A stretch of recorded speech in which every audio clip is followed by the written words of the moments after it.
आज हम बात करेंगे मुद्रा के परिमाण सिद्धांत यानी क्वांटिटी थ्योरी ऑफ मनी। ये क्या है? मुद्रा का परिमाण यानी मुद्रा की मात्रा, यही है क्वांटिटी। अब मुद्रा की मात्रा और हमें देखना है कीमत पर इसका क्या प्रभाव पड़ता है। इसको समझने के लिए एक छोटा सा एग्जाम्पल समझिए। मान लीजिए आज बाजार में 100 रुपए मुद्रा है, ये चलन में है और हर कोई व्यक्ति सेब खरीदने जा रहा है। त्योहारों का समय है, हर किसी को सेब चाहिए। एक एग्जाम्पल ले रहा हूं मैं। सेब की कीमत है 100 रुपए प्रति किलोग्राम, यानी 100 रुपए लेकर जो व्यक्ति जाता है उसे 1 किलो सेब मिल रहा है। अब त्योहारों के चलते हमने क्या किया, मुद्रा की मात्रा हमने बढ़ा दी, यानी मार्केट में हमने 1000 रुपए चलन में डाल दिए, 10 गुना बढ़ गया है। तो व्यक्ति की क्रय शक्ति पहले थी 100 रुपए, अब वो बढ़कर हो गई है 1000 रुपए, यानी अब हर व्यक्ति ज्यादा पैसे लेकर सेब खरीदने जा रहा है। तो जो सेब 100 रुपए प्रति किलो में मिल रहा था, इसकी मांग अचानक बढ़ जाती है। ये यानी वृद्धि, एरो ऐसा करूंगा, और ये यानी कमी। एक जनरल नोटेशन है जो आगे आपको थोड़ा ध्यान में रखना पड़ेगा। तो अचानक इसकी मांग बढ़ गई सेब की बाजार में। अब तात्कालिक रूप से इस सेब की पूर्ति संभव नहीं है, कारण कुछ भी हो सकता है। सेब आया नहीं हिमाचल से, या मंडियों में गाड़ियां हैं वो गाड़ी आई नहीं, एक्सेट्रा एक्सेट्रा एक्सेट्रा। इसकी पूर्ति संभव तत्काल इस मांग को पूरा करने के लिए संभव नहीं है। तो ये दुकान वाला क्या करेगा, अब 100 रुपए सेब के दाम बढ़ा देगा और इसे कर देगा 125 रुपए प्रति किलो, केवल इसलिए कि पहले मांग कम थी, क्रय शक्ति 100 रुपए थी। अब मुद्रा की मात्रा बढ़ गई है, 10 गुना बढ़ गई है, क्रय शक्ति 10 गुना बढ़ गई है, मांग यथावत है लेकिन पूर्ति संभव नहीं है, और इसके लिए वो कीमतों में बढ़ा देगा। यानी सीधी सादी बात है कि मुद्रा का मूल्य निर्भर करता है कीमतों के विपरीत। कीमत है P। ये यानी जैसे जैसे कीमतों में वृद्धि हो रही है, मुद्रा का मूल्य कम हो रहा है। इसको ऐसा समझिए, इसको हम ऐसे भी ले सकते हैं, ये P है कीमत, प्राइस, इसका संबंध है 1 बटा मुद्रा का मूल्य। यानी जैसे जैसे कीमत बढ़ती है वैसे वैसे मुद्रा का मूल्य कम होते जाता है। अब इसको आप इस सूत्र को बड़े सिंपल तरीके से समझ सकते हैं। 1 किलो सेब पहले आ रहा था 100 रुपए में, अब यही 1 किलो सेब मुद्रा की मात्रा बढ़ने के बाद मिल रहा है 125 रुपए में। यानी जिस 100 रुपए से हम 1 किलो सेब खरीदते थे, अब उसी 1 किलो सेब से हमें 125 रुपए देने पड़ रहे हैं। यानी रुपए की औकात कह लें आप, या मुद्रा का मूल्य यहां पर कम हो गया है। तो कहने का आशय, जैसे जैसे कीमत बढ़ती है, जैसे जैसे किसी वस्तु की कीमत बढ़ेगी, वैसे वैसे मुद्रा का मूल्य कम होते जाएगा। यही मुद्रा का परिमाण सिद्धांत का बेस है, आधार जिसको आप कहते हैं, यही आधार है। और इसी आधार को ध्यान में रखते हुए अब हम आगे का अध्ययन करेंगे। अब मुद्रा का परिमाण सिद्धांत जो है, ये केवल यही एक व्याख्या करता है कि जैसे जैसे मुद्रा की मात्रा बढ़ रही है, यानी आप क्या निष्कर्ष निकाले, मुद्रा की मात्रा, ये मात्रा मतलब मैं परिमाण की बात कर रहा हूं, क्वांटिटी, जैसे जैसे मुद्रा की मात्रा बढ़ रही है इसके कारण कीमत स्तर में भी वृद्धि होने लगती है और इसके कारण मुद्रा का मूल्य कम होते जाता है। ये आपको इस चीज को अच्छी प्रकार से समझना है। अब इसी को ध्यान में रखते हुए हम मुद्रा के परिमाण सिद्धांत की व्याख्या करेंगे और उस मुद्रा के परिमाण सिद्धांत की व्याख्या एक अर्थशास्त्री ने की जिन्हें हम फिशर के नाम से, इरविंग फिशर, इन्होंने 1911 में ये सिद्धांत निकाला। एक किताब इन्होंने लिखी थी, the purchasing power of money, the purchasing power of money. इस किताब में इन्होंने इस सिद्धांत का प्रतिपादन किया। अब ये क्या कहते हैं इस सिद्धांत में, सीधी सी बात जो अभी हमने देखी कि मुद्रा की मात्रा और कीमत स्तर में एक संबंध होता है, एक प्रत्यक्ष आनुपातिक संबंध होता है। अब इसमें यानी अभी आपने देखा मुद्रा की मात्रा बढ़ रही है तो कीमत स्तर बढ़ेगा।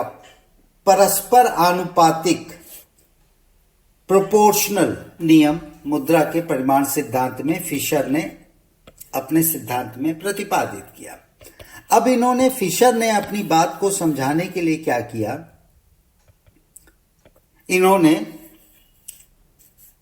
इक्वेशंस दिए, समीकरण जिसे कहते हैं विनिमय समीकरण, equations of exchange, equations of exchange.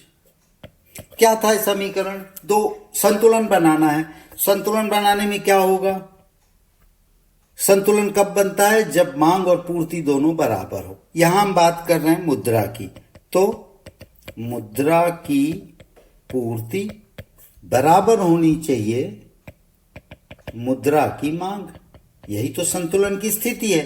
अब हमें ये दो को बराबर करना है फिशर के इक्वेशन की जानकारी के लिए।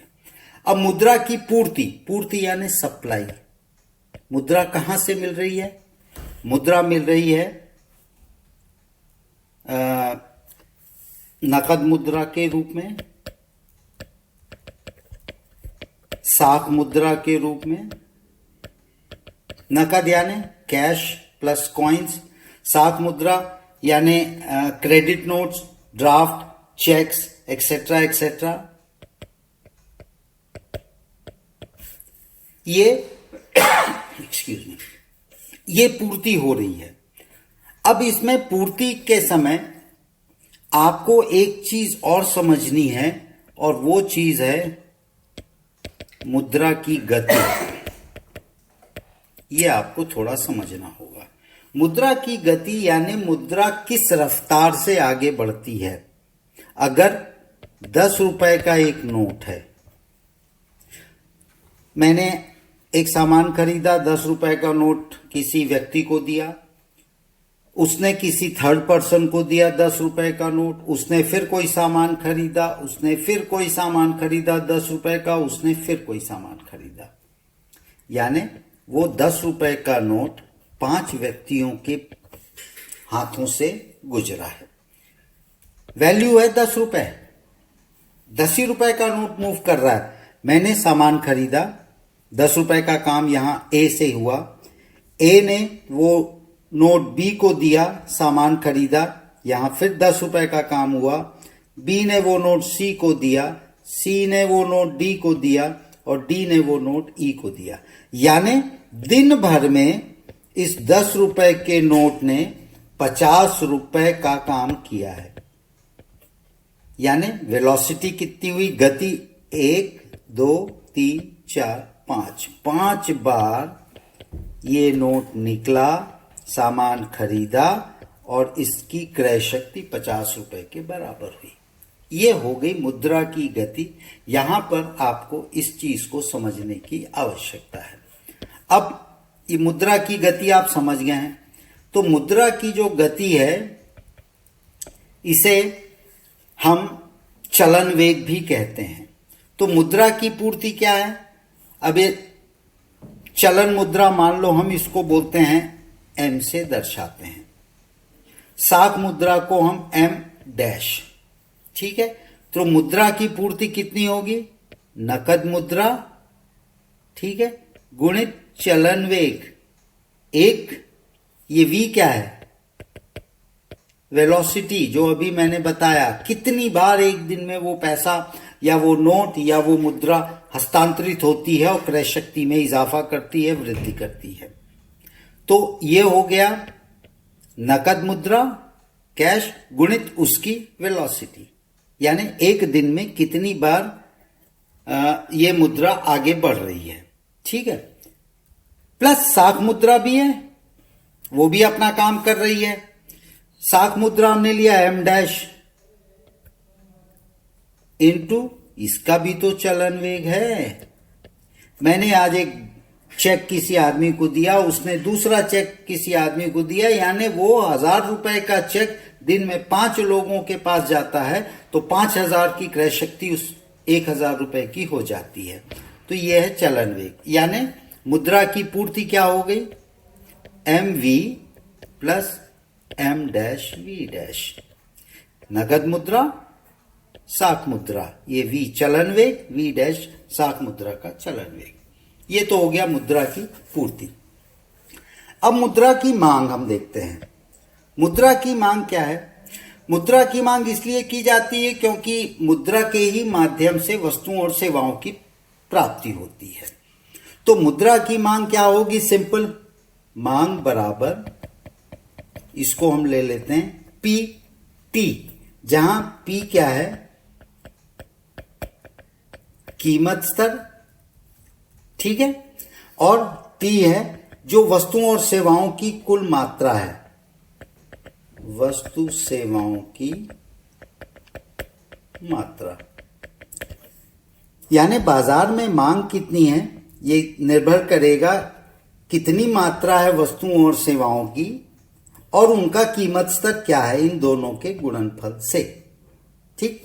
तो अब आप देखिए, ये हो गई पूर्ति, सप्लाई, और ये हो गई मुद्रा की मांग। अब संतुलन के लिए मुद्रा की मांग और पूर्ति दोनों को बराबर होना चाहिए, यानी डिमांड शुड इक्वेट सप्लाई। अब देखते हैं इसको, सप्लाई क्या है और मांग क्या है? मांग क्या है? पीटी, मांग बराबर पूर्ति। मांग है पीटी, यानी कीमत स्तर गुणित वस्तुओं और सेवाओं की मात्रा, ये बराबर पूर्ति। पूर्ति क्या है? M V plus M dash V dash. अब हमें निकालना है, ये मुद्रा की कुल मांग है और ये मुद्रा की कुल पूर्ति है। अब इसमें हमको P निकालना है, कीमत स्तर। तो P क्या होगा? M V plus M dash V dash बटे ये T इधर आ जाएगा। ये नीचे का मैं थोड़ा साफ कर देता हूं। ये हो गया कीमत स्तर, एम डैश वी डैश। अब इसमें सिंपल आपको समझना है, अब हमको निकालना है मुद्रा की मात्रा। तो मैंने पहले ही कहा था मुद्रा का मूल्य, मैंने पहले आपको बताया था मुद्रा का मूल्य क्या होता है? ये होता है कीमत स्तर से उल्टा, 1/P। दोनों में इन्वर्सली प्रोपोर्शनल, यानी दोनों, अगर मुद्रा का मूल्य बढ़ रहा है तो कीमत स्तर कम होगा एंड वाइस वर्सा। अब हमको 1/p निकालना है मेन। तो अब हमने 1/p निकाला, तो 1/p हमने अंश को हर में कर दिया, हर को अंश में, न्यूमरेटर को डिनोमिनेटर में और डिनोमिनेटर को न्यूमरेटर में। T/mv plus m dash v dash, ये आपका निकल गया मुद्रा का मूल्य। अब इस मुद्रा के मूल्य में जैसा मैंने कहा T क्या है, T है आपका वस्तुओं और सेवाओं की कुल मात्रा, M है करेंसी नोट, ये V चलन वेग, ये M डैश साख मुद्रा, V डैश साख मुद्रा का चलन वेग, P कीमत स्तर, और 1/p जब हो जाता है तो ये मुद्रा का मूल्य बताता है। यानी ये समीकरण है फिशर का इक्वेशन। ये क्या बताता है, ये बताता है कि मुद्रा का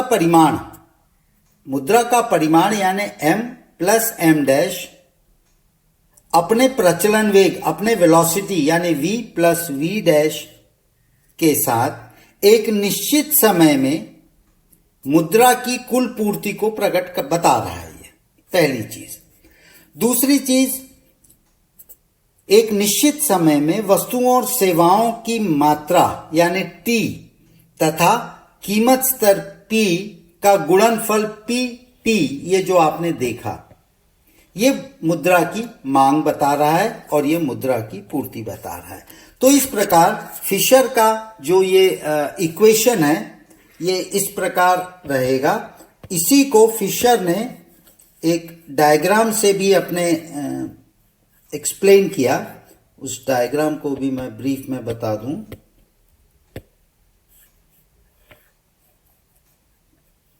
ओके, अब ये फिशर का इक्वेशन क्या है इसको थोड़ा सा समझिएगा। इसमें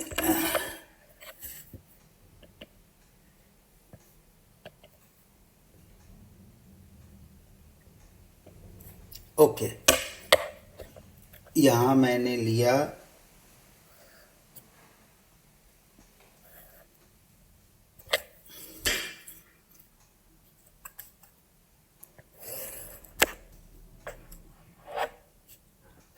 इकोनॉमिक्स में केवल थ्योरी आपको नहीं लिखनी है। कभी भी अगर क्वेश्चंस आते हैं तो बेहतर होगा आप डायग्राम्स को अच्छे से समझाएं, और डायग्राम्स जब आप बताते हैं तो उससे आपको निश्चित तौर पर अंकों में काफी वृद्धि होती है।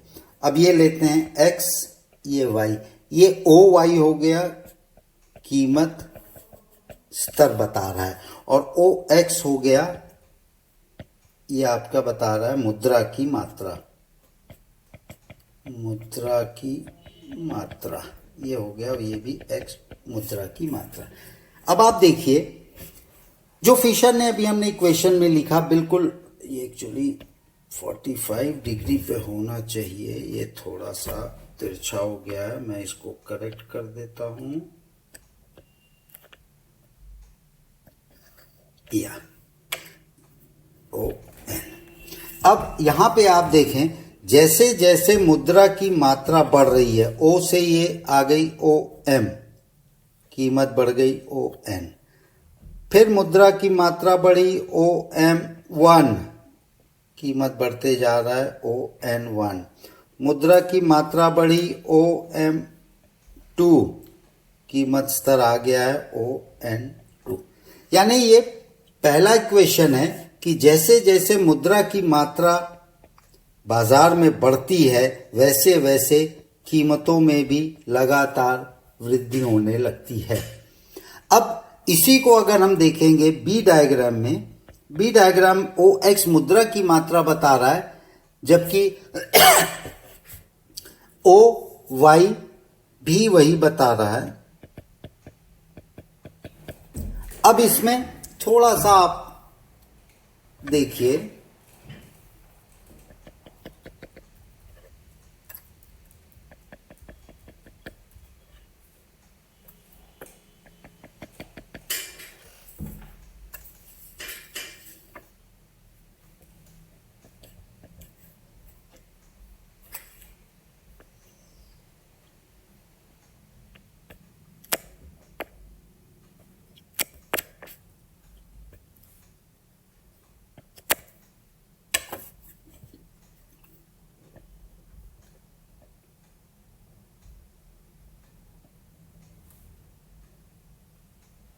ये एक वक्र मैंने बनाया, फॉर एग्जाम्पल इसे मैं दूसरे कलर से दे देता हूं, we we,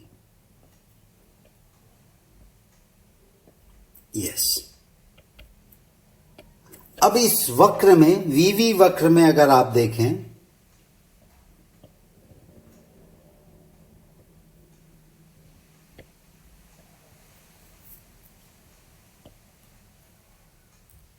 A B C, ये हो गया ए बी, ये ऊपर जो ए वक्र है उसी का सप्लीमेंट है ये।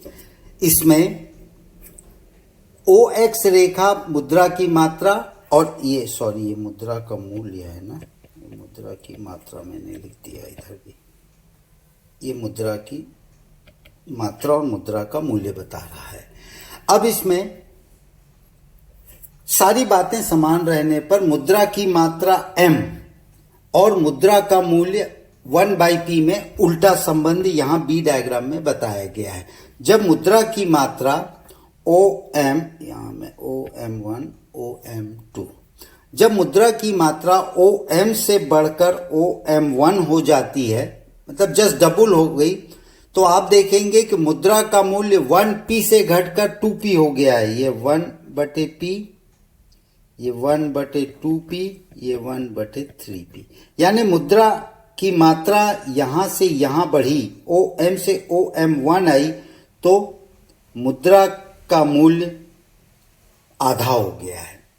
इसी प्रकार मुद्रा की मात्रा जब और बढ़ती है OM से OM1 से OM2, यानी यहां जब मुद्रा की मात्रा बढ़ती है तो मुद्रा का मूल्य और कम हो जाता है। कहने का मतलब जैसे जैसे मुद्रा की मात्रा बढ़ रही है वैसे वैसे मुद्रा का मूल्य ये आपका कम होते जा रहा है। यही मुद्रा का परिमाण सिद्धांत है फिशर का, जिसे अभी आपने समीकरण और डायग्राम दोनों से देखा है। मुद्रा के परिमाण सिद्धांत की जो मेन बातें हैं वो हम कह सकते हैं कि मुद्रा का मूल्य जो है वो मुद्रा की मात्रा निर्धारित करता है। मुद्रा के परिमाण या मुद्रा की मात्रा और मुद्रा के मूल्य में विपरीत संबंध होता है। ये जो अभी हमने इस डायग्राम से बनाया, ये बी डायग्राम, ये विपरीत संबंध होता है। ये मेन है फिशर का समीकरण। इसमें कुछ आलोचनाएं भी हैं इसकी फिशर की, और आलोचनाओं में मेन जो है कि ये अवास्तविक है, ठीक। फिर ये अल्पकाल की व्याख्या नहीं करता है, अल्पकाल की व्याख्या नहीं, दीर्घकाल है। इसमें एक चीज और ये कहा गया है कि पूर्ति पक्ष जो है इस पे बहुत ज्यादा जोर दिया है फिशर ने, यानी केवल पूर्ति की ही बात करते हैं वो, जबकि मुद्रा का मूल्य जो है वो प्रचलित मुद्रा के परिणाम द्वारा ही केवल प्रभावित नहीं होता, वो उसकी मांग द्वारा भी प्रभावित होता है। तो आलोचकों के हिसाब से ये वन साइडेड है, एक पक्षी सिद्धांत है। लेकिन ठीक है, आलोचना है, अपनी जगह सही है, but matter of the fact is कि फिशर का मुद्रा परिमाण सिद्धांत इस प्रकार से आपको समझना है। पहले इक्वेशंस और उसके बाद ये ए और बी डायग्राम, उसी इक्वेशन को यहां पर आपको उतारना है।